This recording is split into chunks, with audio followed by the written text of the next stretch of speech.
Good morning. We are continuing to talk about Kavod, and the last time I mentioned, when I spoke about Kavod, that Kavod we think like you give honor to somebody, you put them up on a pedestal and like you show them off. And I said that Kavod means that you actually consider someone else's values and you respect their wishes. And I saw in the Sefer that a Sefer, maybe a less well-known Sefer that Chafetz Chaim wrote, called Kavod Shemayim. And in Sefer Kavod Shemayim, the Chafetz Chaim starts off and he says, what is giving honor to Shemayim? Giving honor to Shemayim is somebody that cares about Hashem's values, HaKadosh Baruch Hu's values in terms of how a person should speak amongst from one person to another person regarding Hilchos Lashon Hara. If a person is careful about how he talks about other human beings, how a person speaks and interacts with other people in this world, so that is giving kavod to Hashem. Because giving kavod to Hashem again means that you're valuing someone else's importance of what they care about. We also mentioned that there's a concept of a person himself doing things, it's called Kavod Abrius.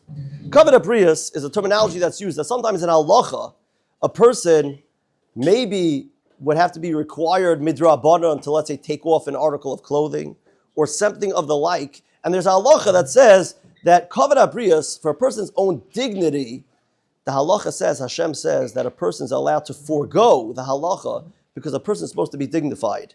And there's a Mishnah that's in the beginning of Parak Dalet in Mishnah in Pirkei Avos that says, Ezeu mechubed hamechabed es abrius. Who is considered honored? Who is an honored person? Somebody that gives honor to someone else. And the Rabbi Yoina, the way he explains, is that at the end of the day, the fact that you give someone else honor does not make the person a better person. If you give honor to somebody that's a low person, so the person doesn't become a greater person. What ends up happening is that people treat you differently from the way that you act towards them. And so that's why the Mishnah says, who is considered an honored person? Somebody that gives over honor to someone else.